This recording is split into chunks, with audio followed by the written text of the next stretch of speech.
Buenos días, buenas tardes, buenas noches, buena gente. Sed bienvenidos a Amantes del Saber. Esto es Radio Filosofía.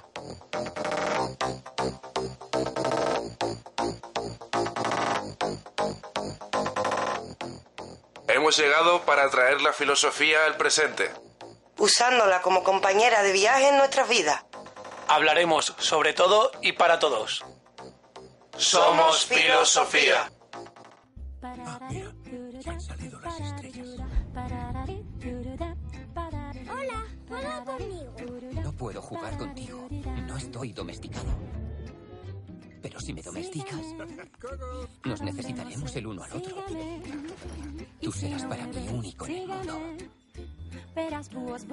Lo esencial es invisible para los ojos. Pues muy buenas y bienvenidos a este programa de filosofía en el que vamos a abordar una obra que ya cumple 75 años, pero sigue igual de jovial y refrescante como cuando se escribió, en una época muy convulsa, como iremos viendo más adelante, El Principito. Esta obra podría parecer a simple vista que está hecha para niños, pero según vayamos avanzando en el programa veremos la de temas filosóficos que toca, desde la perspectiva que lo hace, cómo se asemeja a ciertas ideas de Aristóteles, de qué manera influye el contexto de la Segunda Guerra Mundial en el desarrollo y pensamiento de los diálogos entre el Principito y el aviador, y lo más importante, cuánto de autobiográfico puede llegar a ser este texto, porque todo se entremezcla mucho con la vida de Saint-Exupéry, su escritor. Así que si os interesa la idea, no desconectéis, vamos con ello. ¿Quién soy? Dímelo, sígueme. Tu doble soy yo, sígueme. Quizá yo sea tú. Sin ir más lejos, hablábamos de un piloto de aviones, que era Antoine de Saint-Exupéry, y hablamos de un personaje como el Principito que no paraba de recorrer el planeta. Su personaje principal del cuento va de planeta en planeta y él, el autor, de país en país. Así que ya nada más que desde esta base tenemos una gran conexión entre los dos. Partamos de la base de lo que bien has mencionado, Marcos, los símiles que hay entre la vida de uno y otro, de la vida real de Antoine y de lo que se cuenta en el cuento y de quién sería realmente el Principito. Porque algo que me ha parecido muy llamativo es que el Principito encaja perfectamente en la descripción que Antoine de Saint-Exupéry hacía de sí mismo en su infancia. Un niño delgadito, pequeño, rubio, de ojos claros, un guaperillas, podríamos decir. Ese niño, ¿hasta qué punto es él, su retorno a la infancia? Porque ¿cuál es la dedicatoria del libro, Raquel? Que me parece muy iluminadora. Sí, él dedica el libro a un gran amigo suyo y pide perdón a los niños por dedicarle el libro a un adulto, pero aclara que no se lo dedica al adulto, le dedica el libro al niño que vive dentro de ese adulto, lo que nos está indicando directamente de que no hablamos de un libro para niños, sino que estamos hablando de un libro para todos los niños que viven dentro de nosotros mismos. El libro está escrito en una metáfora poética, realmente. Sí. De hecho, es casi un diálogo intergeneracional del yo mismo, ¿no? O sea, podríamos decir que Antoine proyecta en el Principito su infancia. Un detalle que has comentado es que no solo se parece a las descripciones que él daba de sí mismo, sino que hay imágenes de Antoine de Saint-Exupéry siendo niño y era igual que el Principito. O sea que verdaderamente la relación es enorme. Parece que en realidad la mayoría de personajes que aparecen en el Principito parecen tener relación con el propio Saint-Exupéry. Estamos hablando de que todos representan parte de él, pero además si acudimos a otras obras de este autor, todas tienen un toque biográfico, escribía desde su propia perspectiva. Y está claro que el aviador que aparece en el Principito también es él. Estamos ante Saint-Exupéry adulto, Saint-Exupéry niño, y en la combinación de ambos vamos a entrar en la aventura de conocernos a nosotros mismos. Hay que tener en cuenta... El principio. Sí, solo un apunte más. Sí. Hay que tener en cuenta que siendo aviador y recorriendo el planeta él solo en su avión, es normal que todas las obras que haga tengan un carácter que lo señale a él todavía más y que tengan ese carácter introspectivo. Una persona que pasa tantísimo tiempo sola, volando, pensando en todas las cosas que le preocupaban, con un pasado tan fuerte que lo pudo marcar tanto como fue el de Antoine, del que vamos a hablar ahora mismo, sin duda, ya digo, son motivos de peso para entender todavía más el carácter de todas sus obras. Sí, de hecho hay que preguntarse si ese desierto en el que el aviador pasa las aventuras y se encuentra con este extraño personaje no es en realidad los viajes, el cielo que él recorría, que lo recorría en solitario. Cabe preguntarse todo este tipo de cosas. Todo parece tener muchas referencias con el propio Saint-Exupéry. Pues bueno, chicos, ¿qué os parece si contextualizamos un poquito todo esto para nuestros oyentes? Quizás no todos estén tan enterados de qué vida llevó este hombre y en qué momento le tocó vivir y por qué fue su gran pasión volar. Así que, sin más... Sí, él nació a principios del siglo XX, justamente en el año 1900 en Francia, y su padre murió cuando él era joven. Eso dejó a su madre y a él en una situación de miseria absoluta, situación que él luego tan solo pudo recuperar con un viaje a Argentina, donde conoció a su esposa, que precisamente era muy rica. Pero hay que tener en cuenta no solo sus problemas personales, sino todo lo que está viviendo Europa en esa época. Hay que tener en cuenta que cuando cumplió la mayoría de edad, justo acababa de terminar el conflicto de la Primera Guerra Mundial, del que afortunadamente Francia había salido victoriosa, afortunadamente para él, quiero decir. Sí, bueno, porque lo sobrevivió, que no es poco.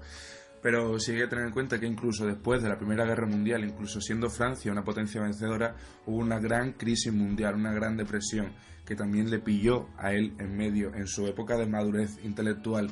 Sin duda son muchos los hechos que lo pudieron marcar. O sea que estamos hablando de una persona que vivió unos tiempos realmente convulsos, a pesar de la candidez que pueda demostrar de este libro, que es su libro más famoso, no era ajeno a las vicisitudes y penas que lleva la vida humana, y más en el periodo de entreguerras, de la Gran Guerra, que se llamó la Primera Guerra Mundial, a la Segunda Guerra Mundial. Pero de ahí la grandeza de la obra. En un momento en el que hay poco espacio para la esperanza, aparece la voz de un niño y nos invita a ella, precisamente. Saint-Exupéry le da a la humanidad en ese momento lo que necesita, a través de esta obra. De ahí el gran mérito de este autor, en realidad. Pues vayamos un poco con cómo comienza el libro, de qué manera se introduce al Principito, cómo se encuentran, qué tiene todo esto que ver con la propia vida de Saint-Exupéry. A ver, Raquel, ¿qué nos puedes decir? Bueno, podemos acudir aquí a dos cosas. Una de ellas es que el propio Saint-Exupéry afirma que esto le pasó, literalmente. Que esto le ocurre. Él tuvo un accidente en el Sáhara, cuando estaba pilotando el avión. Su copiloto, la historia real, digamos, oficial, es que el copiloto que va con él muere. Y él se entrega al desierto porque no tiene esperanza ninguna de sobrevivir. La situación es prácticamente un absurdo, intenta sobrevivir en esa situación. Pero aparece un niño que le dice: vamos a buscar un pozo, necesitamos agua. Ese niño le acompaña hasta un pozo, él bebe agua, llega un momento en el que casi se desmaya y Saint-Exupéry sobrevive porque pasa un hombre con un camello que le salva de una situación extrema. Esto mismo es lo que pasa en la obra. Si nos fijamos, lo que encontramos es un aviador al que se le ha estropeado el avión y aparece un niño de la nada que le dice venir de otro planeta y que ha estado saltando de planeta en planeta hasta llegar a la Tierra. El niño es un niño extraño porque lo único que hace, plantea más preguntas que respuestas, lo que le vemos es un carácter bastante filosófico, y además estas preguntas nos van a hacer pensar sobre nosotros mismos, y el aviador se transforma desde que empieza la aventura con el niño para buscar un pozo con agua hasta el final. El aviador se transforma a sí mismo a través de las preguntas del niño. El niño parece su chamán, el que le va iniciando, se va encontrando a sí mismo. Esto es lo que encontramos. Por una parte, biografía de un propio suceso, de un suceso real que le ocurre a Saint-Exupéry, y por otra parte a Saint-Exupéry más profundo, al que se está buscando a sí mismo. Eso es lo que hablamos. Dime. Sí, hablamos de que los niños solamente hacen preguntas y prácticamente no dan ningún tipo de respuesta. O sea, lo que hace el Principito es plantear muchas preguntas y no dar respuestas. Pero es que un niño es eso. Y todos nosotros al final también tenemos a ese niño dentro de nosotros que lo que hace es plantearnos preguntas. Es el adulto que tenemos, el adulto que debemos mostrar a la sociedad, el que siente la obligación de ir respondiendo a esas preguntas conforme va creciendo. Y cuando Antoine escribe este libro, que ya es en el año 43, cuando él tenía 43 años, seguramente ya tenía que ir respondiendo todas esas preguntas que su niño interior le estaba provocando. A lo mejor el no encontrar, y esto todos son suposiciones, a lo mejor el no ir encontrando las respuestas a las preguntas que todo el mundo tiene en nuestro interior fue lo que le hizo plasmarlas en este libro, para intentar canalizar todavía mejor todas las preguntas a las que todavía tenía que responderse a sí mismo. una cuestión importante es que las preguntas del Principito son muy esenciales. El Principito está apuntando hacia cosas como el amor, sobre qué es la amistad. Todas son preguntas muy esenciales. Y cabe aquí preguntarse una cosa. Cuando el adulto responde, parece que da respuestas que le vienen hechas por la sociedad. Por eso el Principito no tiene respuestas realmente, porque el Principito no está manchado. El Principito busca la respuesta por sí mismo. De hecho, las únicas reflexiones que parecen tener respuesta en este extraño personaje son reflexiones bastante simples. El Principito, cada vez que se encuentra con un personaje en uno de los planetas a medida que va viajando, es lo que hace ridiculizar la respuesta hechas y establecidas de estos personajes que son adultos. Es decir, lo que encontramos no es solo la intriga de un niño, encontramos a un niño que es bastante obvio y que a problemas complejos a la visión de un adulto él le da una solución muy simple, como por ejemplo Saint-Exupéry, bueno, el aviador dice tengo sed y él da las respuestas más simples, locas para un adulto, pero que en realidad es la que pone solución: busquemos un pozo. Es bastante simple, pero al final es lo que hace el filósofo. Ante un problema complejo, simplifiquemos y demos con la respuesta. Hay una cuestión, Raquel, que no sé si te he escuchado, te he leído, pero hablas de que el Principito lo que tiene todavía es un alma pura, y lo acabas de mencionar otra vez diciendo que lo que no está es manchado por la sociedad, por todas las cosas que una persona, conforme va creciendo, conforme va madurando, va asimilando y acaban ensuciando toda su alma, y precisamente a lo mejor desviando respuestas sencillas hasta una complejidad inútil totalmente. Y esto es algo que me encanta a mí del ser humano, de la manera, o sea, me encanta conocerlo, de la manera en la que vamos ensuciándonos con todo el contexto que nos rodea, acabamos desvirtuándonos y dejando de ser lo que somos en raíz, que no somos más que niños eternos. O sea, el ser humano en esencia, el ser humano en raíz, es un niño. Todo lo que va pasando después es lo que nosotros hemos tergiversado durante toda la historia sobre lo que un ser humano tiene o debe ser, en función de todos los contextos históricos. Tengamos en cuenta una cosa: el Principito se encuentra con un hombre con poca esperanza. Estamos hablando de un hombre que ha entregado su vida al desierto, cree que no va a sobrevivir. ¿Cómo este hombre se transforma y se encuentra a sí mismo? A través de la soledad. Es decir, también nos está diciendo en clave, nos está diciendo el libro: estamos manchados por la sociedad, está bien, somos demasiado pragmáticos, es decir, utilitaristas, estamos desesperanzados. Pero la forma de encontrarnos a nosotros mismos es a través de un desierto, pasando un desierto, es decir, la soledad absoluta. Pasamos la soledad absoluta para al final de ella encontrarnos a nosotros mismos. Y nos encontramos a nosotros mismos al final para darnos a otros también. Es decir, nos está señalando un camino bastante importante y un camino que nos recuerda mucho al camino del filósofo. Es decir, no solo tenemos un niño dentro de nosotros mismos, sino que hay que saber cómo guiar a ese niño. Al final lo que nos encontramos es que el héroe de esta historia, el que sobrevive, no es tanto el Principito como un aviador que combina la actitud de un adulto con ese espíritu de niño que tú has nombrado antes.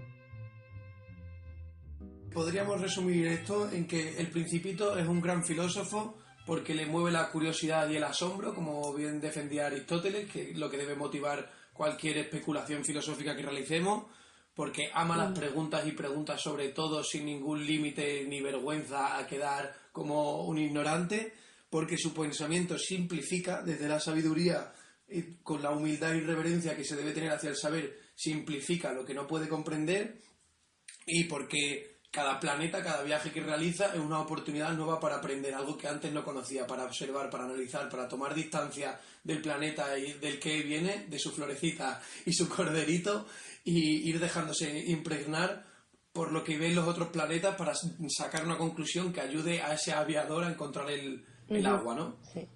Y además no solo eso, el viaje entero del Principito, a medida que lo narra y se lo narra al aviador, todo el viaje está lleno de elementos, como tú bien dices, para aprender. Él parte siempre de una reconocida ignorancia, que sería lo que nos dice Sócrates por un lado, parte del asombro, él casi siempre muestra asombro ante lo que ve. El mismo Aristóteles, como bien dice, nos dice que el asombro es el principio de la filosofía, y está combinando todo eso con la necesidad de seguir para adelante, es decir, él nunca para. El Principito, hablamos otra vez, de nuevo, como pasó con Don Quijote, de la estructura de un viaje. De hecho, esto pasa en otras obras que abiertamente se le ha reconocido su carácter filosófico, pero no ha ocurrido con el Principito. Pongamos, por ejemplo, los cuentos de Voltaire. Micromega es algo muy parecido. Micromega pueden acceder nuestros oyentes en uno de nuestros canales, lo tenemos al acceso de todo el mundo. Pero Micromega es otro de los casos en los que aparece un viaje, un largo viaje, en el que el objetivo es aprender. Cabe preguntarnos, ¿es esto la vida? ¿Es esto la vida, un viaje para aprender? También todo esto es ultra simbólico y el libro del Principito también tiene muchísima simbología. Pero que el viaje sea parte de todo el proceso que una persona necesita, no solo para conocer el mundo, sino para conocerse a sí mismo, lo vamos a ver impregnado en muchísimas partes. Y ya os digo que no solo exclusivamente en el Principito ni en obras literarias, sino que es algo absolutamente incluso ritual dentro de lo que el ser humano es. La necesidad de viajar, y no solo viajar al exterior, no solo moverte a otros países, sino el viajar incluso dentro de tu propia ciudad, conocer algo nuevo. Hay una cosa que también relacionada con el programa que hacíamos de los antiógenos en la antigüedad, que relaciona la sensación que se tiene cuando se conoce un lugar nuevo con la sensación que te puede producir cierto tipo de droga. O sea, son sensaciones que el ser humano necesita conocer para conocerse mejor a sí mismo. Necesita experimentar cosas nuevas, vivir experiencias nuevas y ver realidades de hecho, completamente distintas. Un pensamiento bastante recurrente hasta las personas menos leídas es que no valoras la que tienes hasta que lo pierdes, no valoras tu casa hasta que viajas, no valoras tu país hasta que tienes que vivir en el extranjero. No somos capaces de valorar las cosas, sino con una distancia que haga resaltar lo bueno y lo malo. El cerebro humano tiende a recordar lo bueno y positiviza lo bueno, y lo malo como que queremos que se diluya en la memoria. Y precisamente esto es lo que le pasa al Principito a lo largo de sus viajes. Cuando ha llegado a la tierra, cuando por fin ayuda al hombre a encontrar el pozo, se acuerda de su rosa, se acuerda de que la rosa le necesita, y las mismas razones que al principio la agobiaban y por eso decide abandonar a la rosa, porque la rosa es un coñazo y necesitan que la protejan del viento, que la protejan del cordero, que la proteja de todo, que a pesar de que tiene sus espinas que la hacen súper fuerte, no son lo bastante fuertes como para que ella se defienda. Y sin embargo, después de todos sus viajes y de conocer a todo tipo de personajes, cada uno con sus defectos, y de ver un jardín de rosas en la tierra que le hace ver que su rosa no es única, entiende que aunque su rosa no sea única, sí es única para él. Y por eso su sitio está al lado de su rosa. Y decide volver finalmente al planeta. O sea, la distancia le hace cercano es que le da su identidad. Le un concepto precioso le del da amor. le da perspectiva. La distancia nos da la perspectiva adecuada para mirar. Fijémonos en el resto de personajes que aparecen en distintos planetas. ¿Qué le ocurre a esos personajes? Los personajes que ahora viajaremos con ellos son personajes encasillados normalmente son arquetipos de los defectos humanos. ¿Por qué están presos de esos defectos? Esos personajes no salen de sus planetas. No salen, están en ellos. No han visto otro sitio. De hecho, tenemos uno que es muy paradójico, que es el caso de un geógrafo que conoce toda la geografía de su país, bueno, de su planeta, pero nunca la ha visitado. La conoce por mapa. Y entonces es un personaje realmente aburrido para el Principito. Es muy aburrido para él. No le encuentra sentido el absurdo de este personaje. Estos personajes están encerrados en sí mismos, tal y como le pasa al aviador que está al lado de su avión y de ahí no se mueve. En cambio, el Principito tiene una valentía enorme. El Principito ama a su rosa al principio. Él la ama y la admira mucho, pero se agobia, como bien ha dicho Jorge, se agobia mucho con ellos. Con ella no la entiende. Se agobia seguramente por eso, porque no la entiende. Necesita marchar y al final encuentra que el secreto de lo que buscaba, es decir, su propio yo, esa esencia que él busca a través de ese viaje, la tenía en el mismo lugar de donde partió. Ya la tenía, pero era necesario el viaje para conocerla. Era muy necesario. Si el Principito no sale de su planeta, nunca se daría cuenta de lo especial que es su rosa. Lo especial que es su rosa se lo avisa a otro personaje, que es el zorro. Le dice, tu rosa es única porque has creado vínculo. Simplemente. No hay más. Ahí nos está señalando que lo esencial es invisible a los ojos, lo esencial es el vínculo. Esa es la frase que resume el Principito. Lo esencial es invisible para los ojos. Sígueme. ¿Quién soy? Dímelo. Sígueme. Siguiendo con la temática de los viajes, hay un poema de un autor que se llama Cavafis. El poema se llama Ítaca, el autor es Constantino Cavafis. Y lo que acaba diciendo el poema al final del todo es que tienes que recorrer el camino incluso si cuando llegues a Ítaca la encuentras vacía. O sea, no importa si cuando llegas al final de tu destino no encuentras todo lo que querías encontrar, porque lo importante, lo que tenías que encontrar aquí era está el metiendo camino, otra precisamente. dosis de autobiografía, ¿no? Porque uno de los traumas o pensamientos que al final acuden a la mente de Saint-Exupéry es, corrígeme si me equivoco, Raquel, fui demasiado joven para aprender a amarla. Esto lo dice el propio autor de la obra y es el gran mensaje que deja la obra. Sí. No sabemos valorar los vínculos, no sabemos valorar la identidad que nos hace ser nosotros porque lo esencial es invisible a los ojos. Esto se relaciona mucho con un diálogo de Platón que me comentaste, ¿no, Raquel? ¿Cómo era aquel diálogo?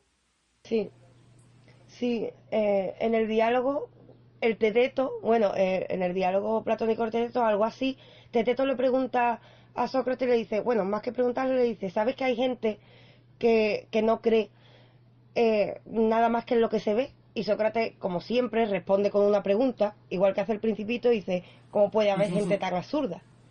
Pues esto lo encontramos tanto en el Tedeto como lo encontramos en Pitágoras, que también reclama que lo esencial es invisible a los ojos. Es decir, de otras formas, la filosofía siempre ha acudido a que hay una parte, cuando nos pregunta Heidegger, por ejemplo, que es un grande, que la gente ahora es un filósofo que está en boga un poquito, se pregunta por el ser.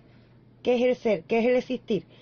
Y no lo puede definir solo con elementos físicos. Es imposible. Siempre nos falta algo. Y es porque el ser humano, sobre todo, no puede reducirse a eso. No puede. No estamos hablando ya de que acudamos a una metafísica. No es completamente necesario. Pero sí son las emociones los que nos hacen, las emociones, las experiencias, cosas que no son tangibles, las que nos hacen tan especiales. Cuando señalas a su rosa el elemento biográfico, además, hay un gran misterio cuando se señala a Saint-Exupéry quién es la rosa en su vida. Se duda que sea su mujer. Se duda mucho. Porque este elemento... Sí. Es que esta pregunta de quién... esta queja que se hace a sí mismo de fui demasiado joven para aprender a amarla, viene ya de antes. Esto es algo que por los biógrafos y por lo que se sabe, él siempre recordaba, y tengamos en cuenta que hablamos de un viajero, un hombre que siguió su instinto y él tenía que viajar.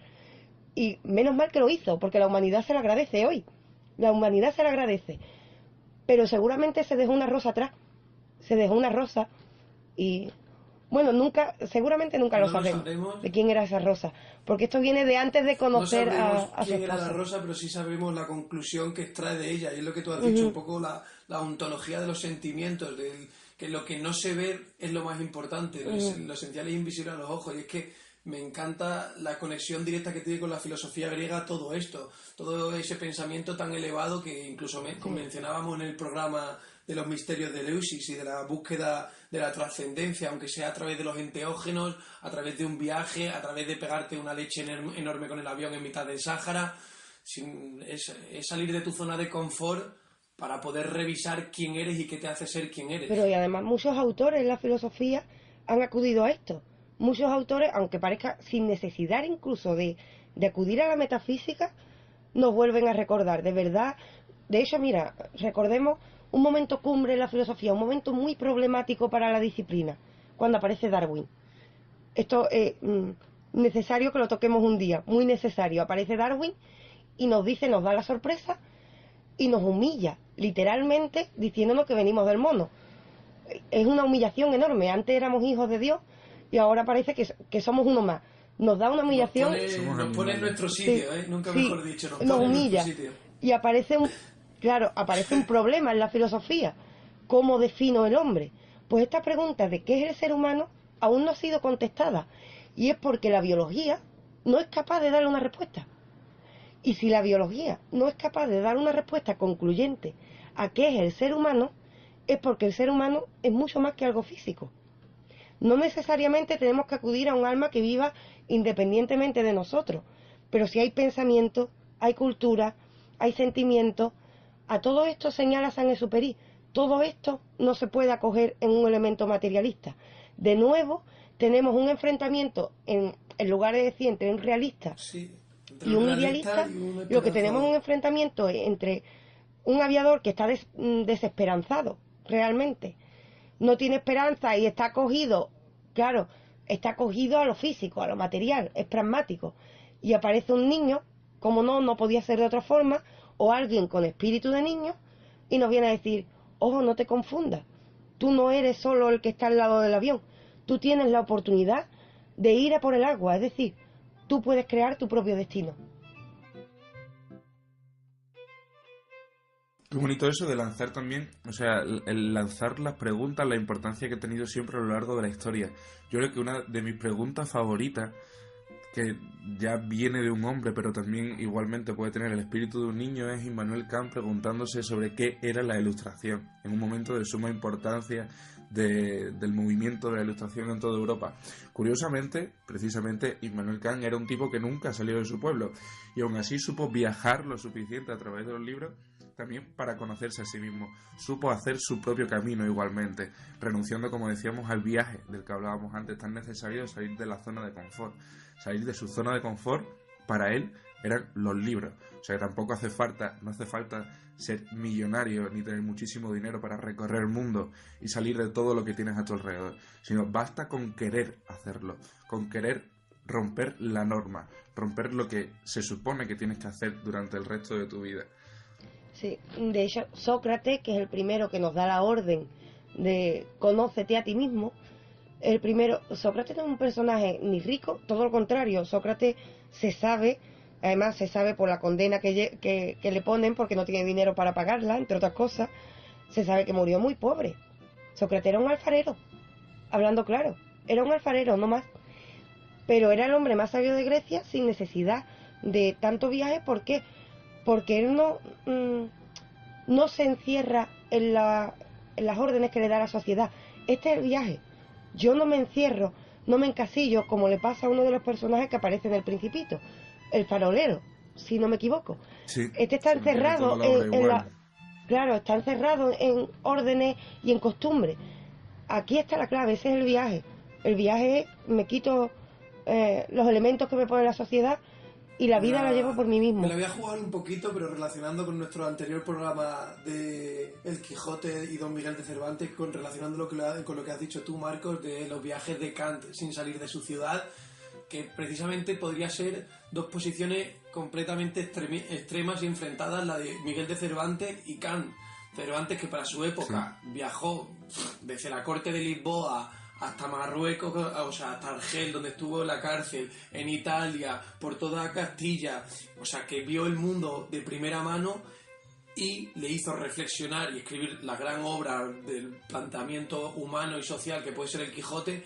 Y Kant todo lo contrario, llegó a conocer todo lo mismo, incluso mejor y podemos decir que más enrevesadamente que Don Miguel de Cervantes, pero también tiene esa noción de tomar la distancia de su vida más inmediata para profundizar en lo que la constituye. Porque el viaje, Los- si el viaje es Sí, sí. hacia nosotros mismos, el viaje es hacia adentro. El viaje de Kant, y ahí está la grandeza, para mí Kant es uno de los grandes filósofos de la historia. Yo ahí reconozco cierta debilidad porque me parece que tiene un mérito asombroso. Pero Kant hace el viaje hacia sí mismo, hacia adentro. En realidad lo que encontramos en El Principito es eso. Cuando hace el Principito sí se encuentra con gente, pero el aviador no. El aviador acude a la soledad más absoluta y hace un viaje hacia sí mismo.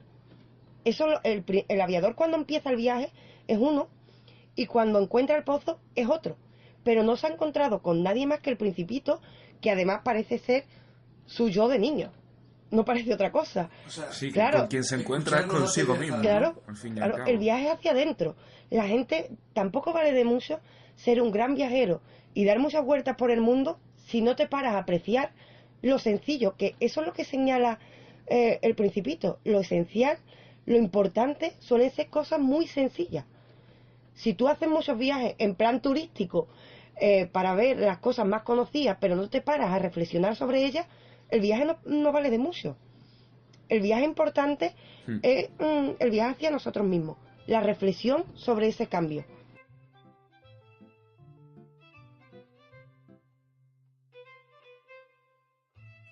precisamente el viaje es romper con la monotonía. Ujú. O sea, lo que quiere decir viajar es no hacer lo que se estaba haciendo hasta ese momento de forma constante y natural, digamos. Yo creo que el ejemplo más claro de monotonía en el siglo XXI, que se suele repetir en la mayoría de gente, es ir a trabajar, llegar a casa, encender la televisión, cenar y dormir.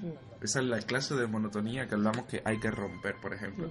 Y ya no solo viajando por el mundo, como decíamos, sino tratando de buscar dentro de uno mismo la joya más importante del mundo, la más valiosa que vamos a encontrar.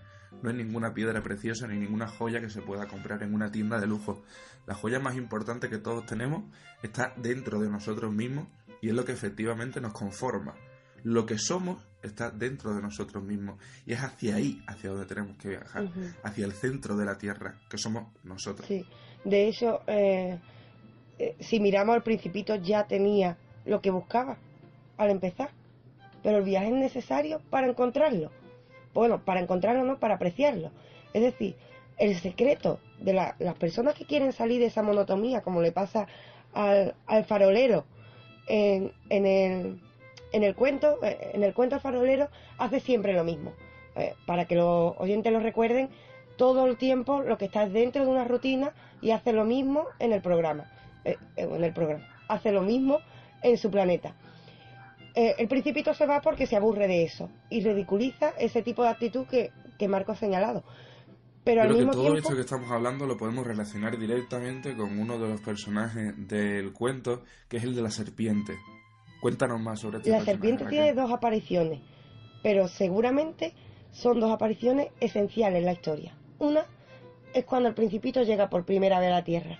Como tiene la mala suerte de caer en un desierto, bueno, mala o buena, cae en un desierto, cree que la Tierra está deshabitada. Y la serpiente le avisa de que no, que la Tierra tiene muchos habitantes, pero que son bastante simplones, no merecen mucho la pena y si quiere, ella le ayuda porque ella tiene mucho más poder que un rey. Ella con tocarle solo una vez puede hacerle volver a su planeta. Ya le está invitando a otro viaje, pero el Principito decide que no, que va a buscar a los habitantes de ese planeta. Se encontrará en esta búsqueda, como ya sabemos, con el aviador y al final de la historia, cuando el aviador encuentra al fin el pozo, ya parece que el Principito ha hecho lo que tenía que hacer y además hace un año que lleva de viaje y ya ha descubierto que echa de menos su rosa. Y entonces llama a la serpiente y le pide a la serpiente ayuda. Le dice a la serpiente, pícame porque tengo que volver a mi planeta. Esto nos está señalando varias cosas. Una de ellas es que la muerte aparece como un renacer. Es decir, la serpiente sería la ayudante que le ayuda a morir, pero para nacer como un nuevo Principito donde él realmente va a poder amar libre, claro, y un renacer que lo que pide es amar libremente, porque eso es lo que espera él con sus rosas. Eso es lo que espera. La serpiente nos señala un renacer por una parte, y por otra parte sabemos que la serpiente tiene un largo recorrido simbólico, ahí nos puede decir Marco bastante. Sí, desde luego también esto de la muerte, el tener que morir para volver a nacer, el acabar de consumirte para volver a ser alguien o para ser alguien nuevo, completamente diferente a quien eras y esta vez con las riendas de tu vida, también es algo absolutamente simbólico que se ha repetido en muchísimas ocasiones a lo largo de la historia del pensamiento. La serpiente, yo sobre todo lo empezaría hablando de ella desde la Biblia, que es el primer gran relato en el que podemos hablar de ella. La serpiente lo que hace es darle a Eva la oportunidad de que tome una decisión por sí misma, es decir, del libre albedrío. Al fin y al cabo, de lo que se trata es de que ella por sí misma piense y decida si come o no come la manzana, que es algo parecido también a lo que encontramos en el Principito. Se le da la oportunidad de renacer, ¿no? A través de la serpiente. O sea, se le da esa oportunidad. Tú decides qué haces con tu vida. Quieres renacer, quieres tomar las riendas verdaderamente de tu carro y ser tu único guía. Pues toma la serpiente. Y hay otro elemento importante. Renace. Hay otro elemento. Podría ser que estemos hablando, hay varias lecturas en este punto. Que la muerte una sería que la muerte del Principito es el abandono de la infancia. Que la infancia se ha acabado y el aviador aparece como un adulto ya más sabio. Y otra de las lecturas con la que yo me declararía más afín es que más que desaparecer, lo que hacemos es cambiar. Ya no aparece un niño y un adulto. y ahora la que parece es un adulto que ha aprendido de un niño y va a llevar el niño dentro, porque el aviador habla esta historia, cuenta esta historia 6 años después, es decir, sigue con el niño presente, aunque el niño no esté físicamente. Entonces estamos hablando de un renacer no solo para el Principito, sino también para el propio aviador, que se, entre comillas, se despide de él, pero para llevarlo dentro de una forma diferente. Pero, a ver chicos, vamos a intentar canalizar todo esto de una manera más ordenada y lógica. ¿Qué es lo que ha aprendido el Principito en sus viajes? ¿Qué planetas ha visitado? ¿Qué individuos ha conocido? ¿Qué es lo que le enseña al aviador? Porque realmente el Principito es un ignorante cuando abandona su planeta, y todo lo que le va transmitiendo al aviador es lo que ha conocido durante su peregrinación por otros planetas hasta llegar a ese desierto en el que se conocen. O sea, que empecemos por el principio más o menos. Su relación con el rey, de qué manera ridiculiza la monarquía este pequeño capítulo en el que se conocen él y un rey sin súbditos. Un rey absurdo, un rey completamente un rey absurdo que vive en un trono de lujo y en una posición muy favorecida sin tener respecto a quién favorecerse. En un planeta sucio y desgastado, él decide vivir en el lujo y la opulencia sin mover un dedo por nada que sea excesivo. Aquí hay dos para elementos. su esfuerzo. Sí. Si me lo permitís, antes Raquel, de que te lance, si me lo permitís, seguramente incluso solo hablar de la figura del rey en el siglo XXI ya sea de por sí absurdo. Dicho esto, Raquel, por favor, explícanos la figura en el Principito. Hay dos elementos a tener en cuenta. No solo hay que tener presente al Saint-Exupéry escritor. Esto viene acompañado de unas imágenes. Las imágenes también nos dirán cosas. Por un lado, el diálogo con el texto, el diálogo con el rey. Nos encontramos con una sorpresa, y es que el rey no gobierna a nadie. Cosa que es bastante estúpida, hablando claro. Pero encima el Principito, como lo veis rey, lo veis poderoso, y él es un niño, pues le hace una petición. Ya que tú tienes tanto poder, le pide que obligue a que se ponga una puesta de sol, ya que el rey se define como el gobernante de todo lo que ve. Y dice, pues dile al sol que se ponga. Y la respuesta del rey es bastante curiosa. El rey le dice, concederé tu deseo cuando se den las condiciones oportunas. Curiosamente, las condiciones oportunas no van a ser otras que a la hora a la que se pone el sol. El Principito es un niño y es ignorante, pero no es tonto. Entonces se da cuenta de que el rey poder tiene muy poco. Con lo cual nos está diciendo Saint-Exupéry, el poder que tiene la monarquía es un poder absurdo. Es decir, la monarquía puede gobernar sobre ciertas cosas, pero no sobre el hombre libre, que sería la representación del Principito. Sobre el hombre libre no va a gobernar.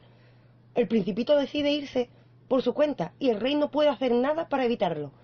Es decir, para conocerse a sí mismo, que es lo que hace el Principito, el rey no tiene poder. No lo tiene. Su poder no es más que físico en un pequeño planeta y no alcanza nada más. Y por otro lado, la representación gráfica nos muestra a un rey en un gran trono. Caricaturesca, totalmente. Sí, ¿no? sí. Un rey muy pequeño, montado en un gran trono y con un suelo quemado, prácticamente. Lo que nos está mostrando que el suelo que está vacío y quemado sería una pobreza que sustenta a un trono que es opulencia y que necesita el trono para estar más alto que el Principito. Porque si el rey bajara del trono, y eso lo sabemos por la representación, es más bajo y tiene que mirar hacia arriba. Con lo cual nos dice, el pueblo sustenta esto. Sí, eso está relacionado, me parece, muy relacionado con una de las grandes tesis de Foucault, de que el poder no se tiene, sino se ejerce. Sí. Tú no llegas al poder como una posesión material que puede reservarte para ti, como pretende este rey tan ridículo, sino que lo tienes que ejercer. Un poder que no se puede ejercer no es poder. Y creo que más o menos aquí Saint-Exupéry le saca unos 40 años de ventaja a Foucault.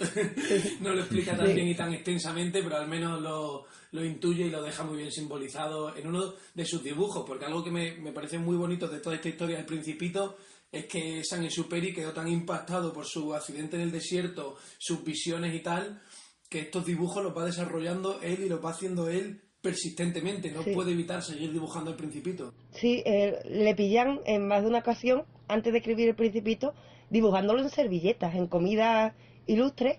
Está dibujando un niño rubio y de hecho por eso él saca el Principito, porque la gente le insiste en que cuenten la historia.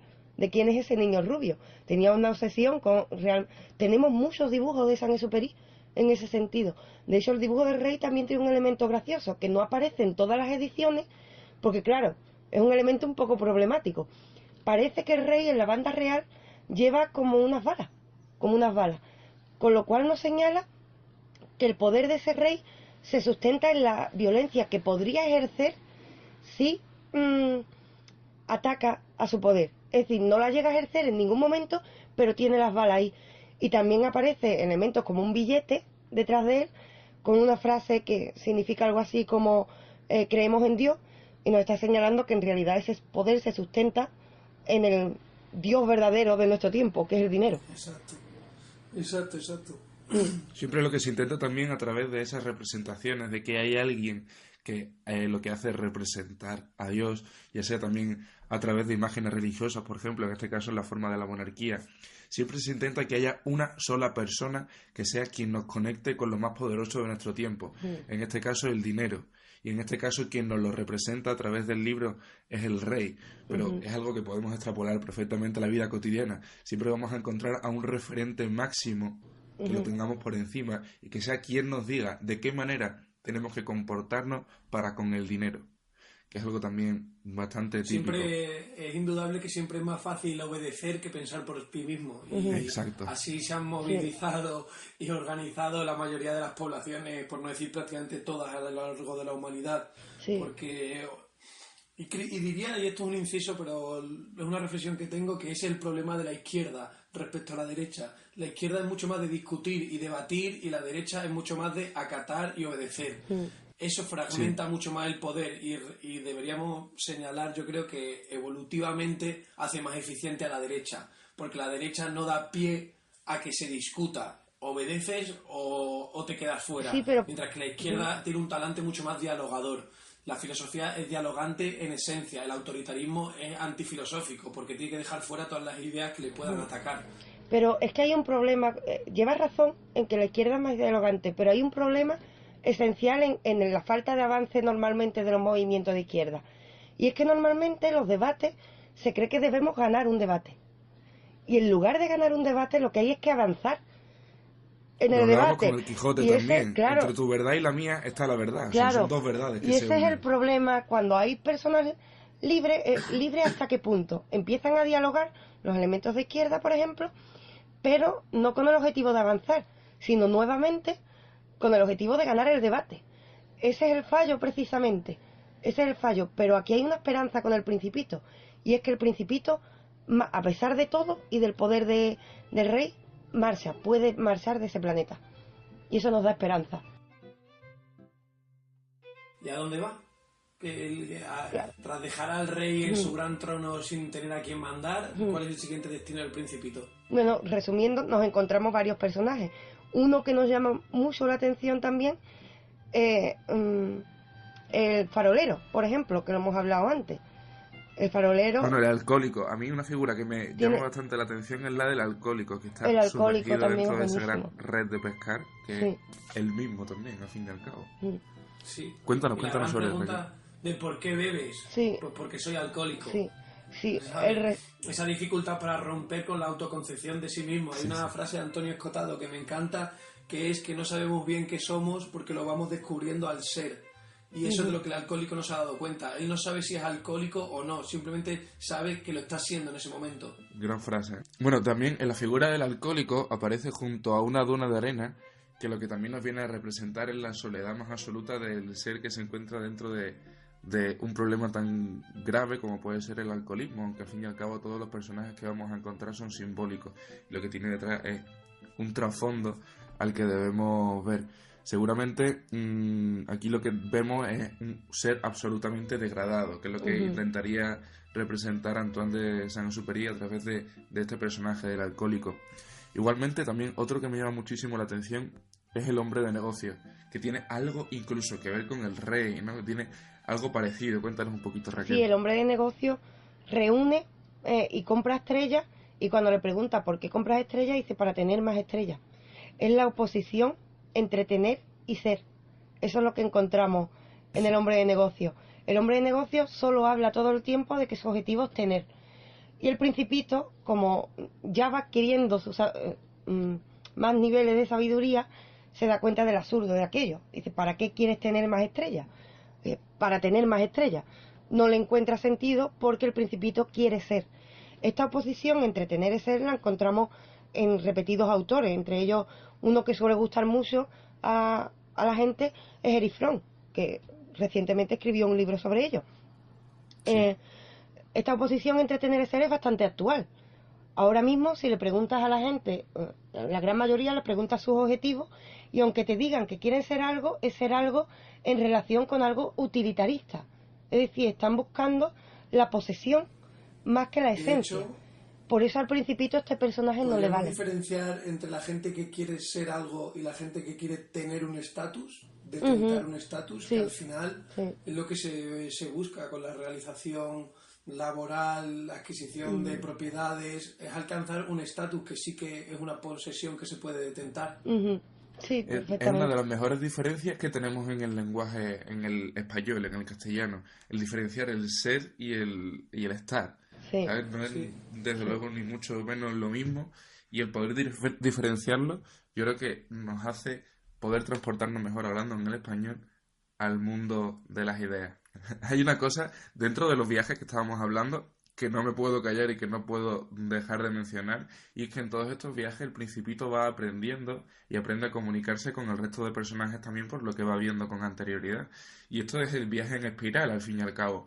Partimos de un centro y conforme vamos avanzando vamos abriendo nuestro círculo y vamos ascendiendo.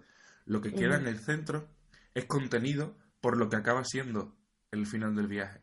O sea, todo acaba siendo parte de lo mismo. Es igual que lo que hablaba del poema de Ítaca de Constantino Cavafis, que me parece que también resume bastante bien toda esta aventura, toda la aventura del saber, del conocer, del querer ir más allá, del trascender, pero con uno mismo, no trascender para estar ostentando una posición social, como decía Jorge. Y además lo de buscar una posición social seguramente sea algo muy actual. Si buscamos, por ejemplo, lo que está de moda en las redes sociales y lo que van buscando, encontramos muchos personajes que parece que buscan un afán de notoriedad a través incluso de hacer el ridículo. Incluso eso nos ligaría con otro personaje que aparece en la obra, que es el adulador. El adulador se parece mucho a muchos personajes en la actualidad, y ese afán de notoriedad está directamente ligado con el buscar una posición social. Es otro de los personajes esenciales. Es un poco la piedra angular de las redes sociales, ¿no? Sí, el adulador. Sí, de hecho, lo único que le pide, cuando el Principito llega a su planeta, este personaje lo primero que hace es pedirle que le aplauda y preguntarle en repetidas ocasiones, pero tú me admiras, ¿no? Tú me admiras, insiste. Quiere escuchar que alguien le admira. Es decir, el adulador... Traducido sería algo así como, tú me das like, ¿no? Claro, sí. Pero es que no solo busca, no solo es egocéntrico, sino que es tan triste que busca obligatoriamente la aprobación de un niño. De un niño. Necesita la aprobación de otro. Y eso pasa es innegable que en la actualidad pasa bastante. Hay una cita de un poeta que creo que conoceréis, alemán, Hölderlin, que me gusta mucho, que en una entrevista le enfrentan y le dice de lo absurdo que es ser poeta, de lo efímero que va a ser su poesía, de la poca repercusión y capacidad de transformación en la sociedad que todo esto tiene. Y él responde de una manera muy idealista, pero creo que podría ser lo que respondería el Principito tras todos sus viajes, que es: lo que permanece lo fundan los poetas. La pasión, el gusto estético, el espíritu, ¿cómo se dice? El Zeitgeist, ¿no? Tú que sabes más alemán que yo, Marcos. Zeitgeist, el espíritu del tiempo. Eso que se funda, lo funda más el arte que la política, que el pragmatismo, que las ganas de poseer, de ser un rey, de ser un hombre que acumula, de ser adulado. Todo lo que permanece es precisamente lo invisible a los ojos. Y esa noción...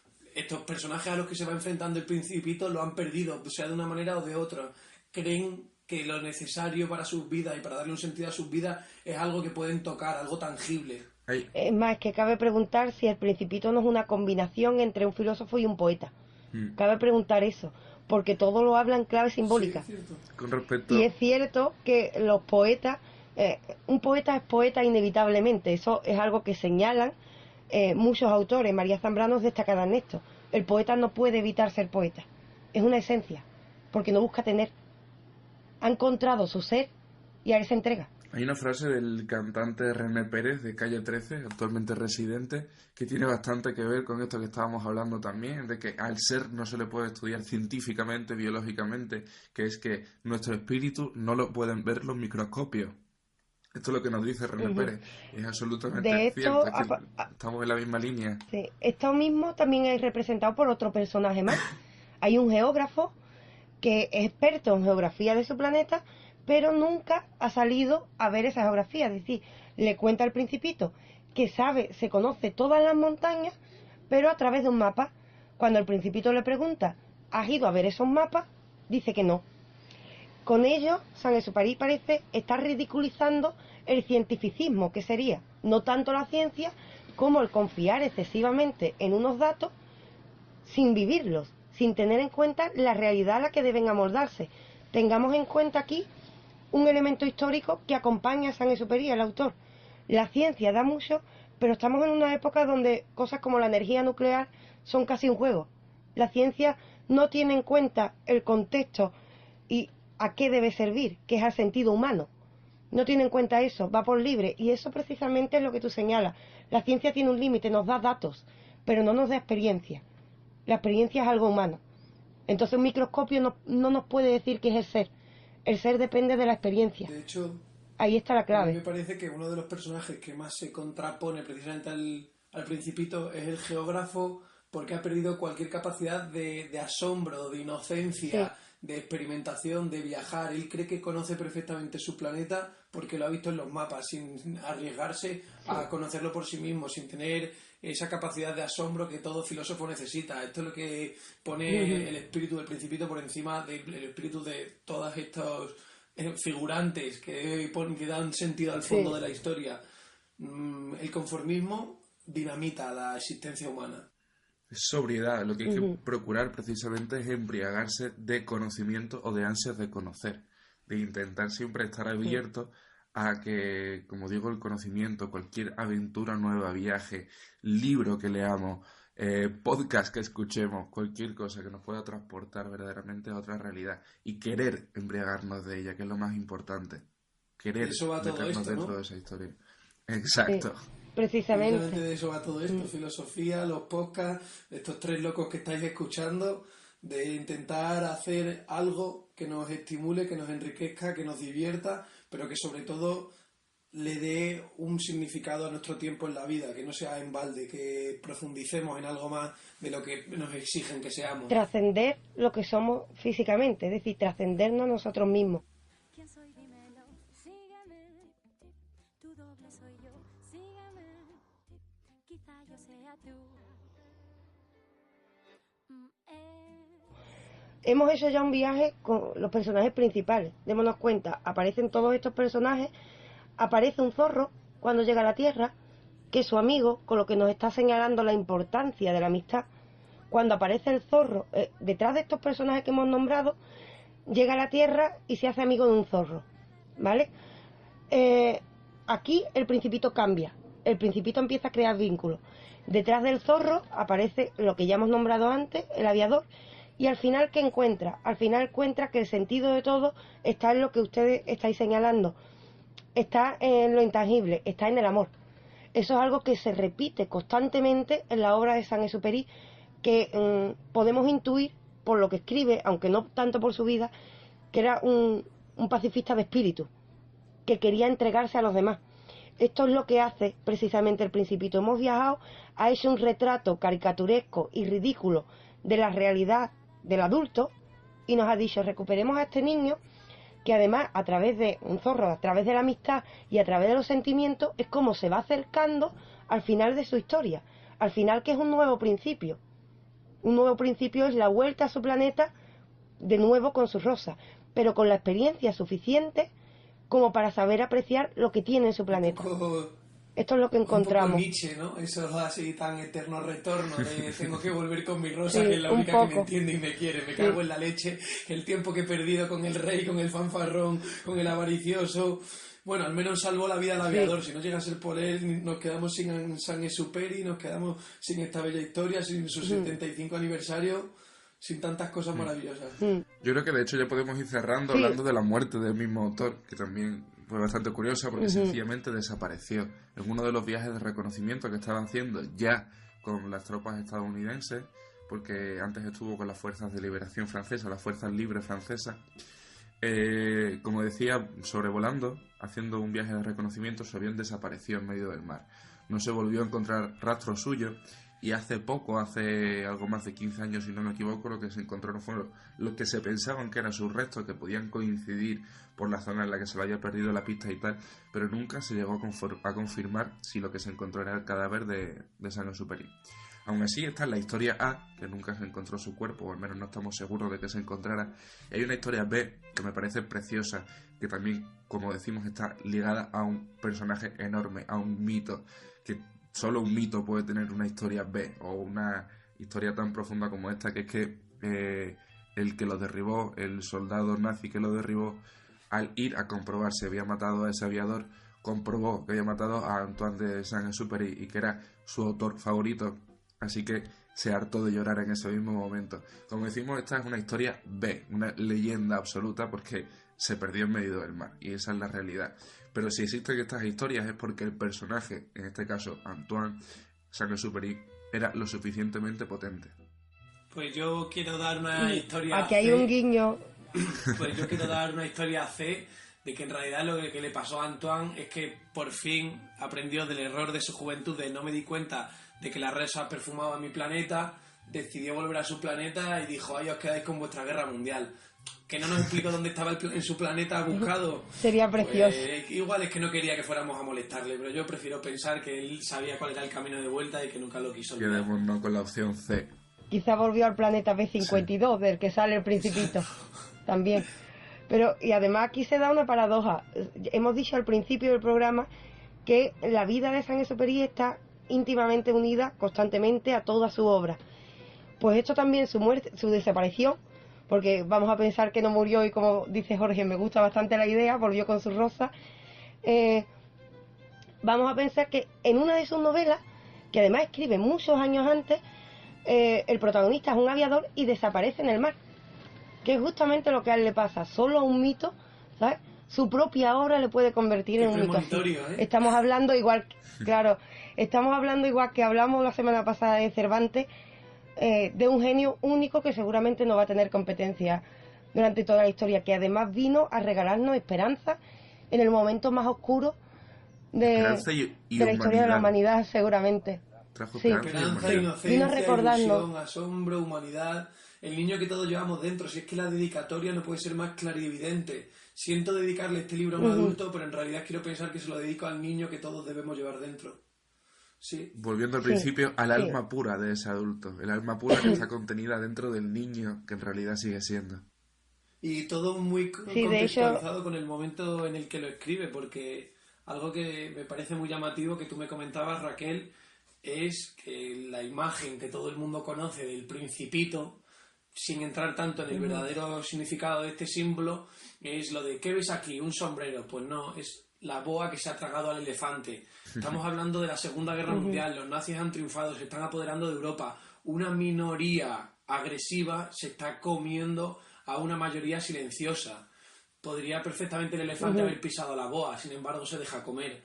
Pobre Saint-Exupéry que no llegó a ver el desenlace de toda esta guerra, la toma del Reichstag y esas partes tan encumbradas por el cine posterior. Pero a pesar de todo no pierde la esperanza y nos la regala a través de la voz de un niño, que curiosamente el niño es el símbolo del futuro. Nos está señalando que cuando vivamos, no vivamos solos para nosotros. Tenemos que vivir teniendo presente que este mundo no es nuestro, que es un fallo que cometemos. Es el mundo de los que vienen detrás. Eso es algo muy importante. Eso es, claro, es algo... Una frase y además, de filosofía... un fallo que cometemos normalmente. Yo invitaría a los que nos están escuchando que vuelvan a coger el libro, aunque lo hayan leído de pequeño. Un fallo que cometemos es que nos dan el libro cuando somos pequeños. Entonces, claro, difícilmente nos gusta de verdad, porque vemos que otro niño muere. El niño no está hecho para el niño físicamente. El niño está hecho para que lo leamos de adultos y recuperemos ese niño que fuimos.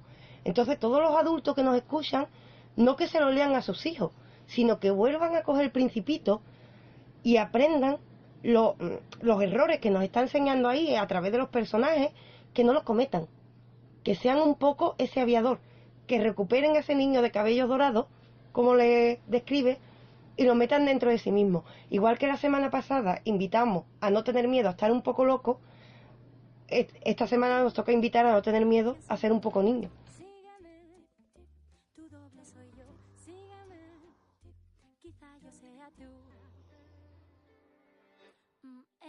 Ser un poco niño. De hecho, esa era la meta un poco que dio a su filosofía moral Nietzsche. Después de todas las transformaciones, evoluciones y luchas internas que tiene que llevar el superhombre, su objetivo no es ser un superhombre poderoso, fuerte e independiente, no, su objetivo es ser un niño. Un niño dispuesto a aprender y a cuestionar todo lo que no entiende o no le gusta. Mamá, hoy no quiero lentejas, hoy quiero macarrones. Eso, cuando vayas a comer con tu suegra, nunca te atreverás a decírselo, pero cuando éramos pequeños sí que se lo decíamos a nuestra madre. La única diferencia que encontramos, el único enfrentamiento que encontramos entre la postura de Nietzsche y la de Saint-Exupéry seguramente será que Nietzsche ve la esperanza como algo negativo. Esto sería esto nos da para un debate para otro día perfectamente. Para Saint-Exupéry es todo lo contrario. La esperanza es la que hace movernos a buscar algo diferente. Aquí cada cual que piense lo que quiera. Está claro que habrá posturas diversas. Entonces, Raquel, ¿tú piensas que después de este maravilloso podcast que le estamos regalando a la gente, hemos conseguido que se entusiasmen más con la idea de volver a ser niños, de releer El Principito y de cuestionar todos los arquetipos que se vayan encontrando a lo largo de su viaje hasta que por fin encuentre ese zorro amistoso que les lleve a valorar su origen? No sé si ocurrirá, pero tengo esperanza. Si ocurre con uno, habrá merecido la pena. Con que ocurra si con uno, si uno de los oyentes cree que ha sentido ese impulso, que nos lo cuente, por favor. Nosotros estaremos dispuestos a darle cualquier mensaje de ánimo en ese sentido. Con uno que lo haga, seguramente el mundo ya será un poquito Si a alguien todavía mejor. le quedan dudas de qué es lo que tiene que hacer, simplemente ser niños locos, viajar hacia el interior de vosotros mismos en espiral, conteniendo todo lo que ya todo lo que ya hayáis visto en vuestra vida, todas las experiencias que son las que nos conforman a nosotros mismos, que ya hayamos disfrutado. Seguir ese camino porque sin duda puede ser el mejor camino que haya para viajar, el camino de conocerse a uno mismo. El de la filosofía, al fin y al cabo. El camino de la filosofía. El camino, el objetivo de la filosofía, no es otro que uno mismo. Pues ¿sabes?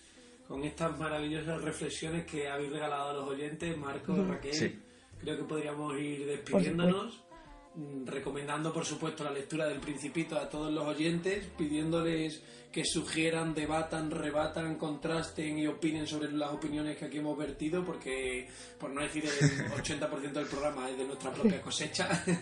Empezamos a divagar y a interpretar desde nuestra perspectiva más cuestionadora, y espero que os haya gustado mucho, que lo compartáis, lo difundáis y sobre todo lo meditéis, lo reposéis y lo degustéis. Y compartan con nosotros las reflexiones que salgan de ellos. Un placer compartir todo esto con nuestros oyentes y un placer debatir de estos temas con vosotros dos, que sois dos absolutos genios. Es mutuo, es mutuo. Un placer para los tres. Un placer para los tres. Somos demasiado niños para no disfrutarlo. Pues un saludo, gente. No desconecten, que esta es nuestra radio, Radio Filosofía. ¿Quién soy? Dímelo. Lo esencial es invisible para los ojos. Sígueme. Quizá yo sea tú.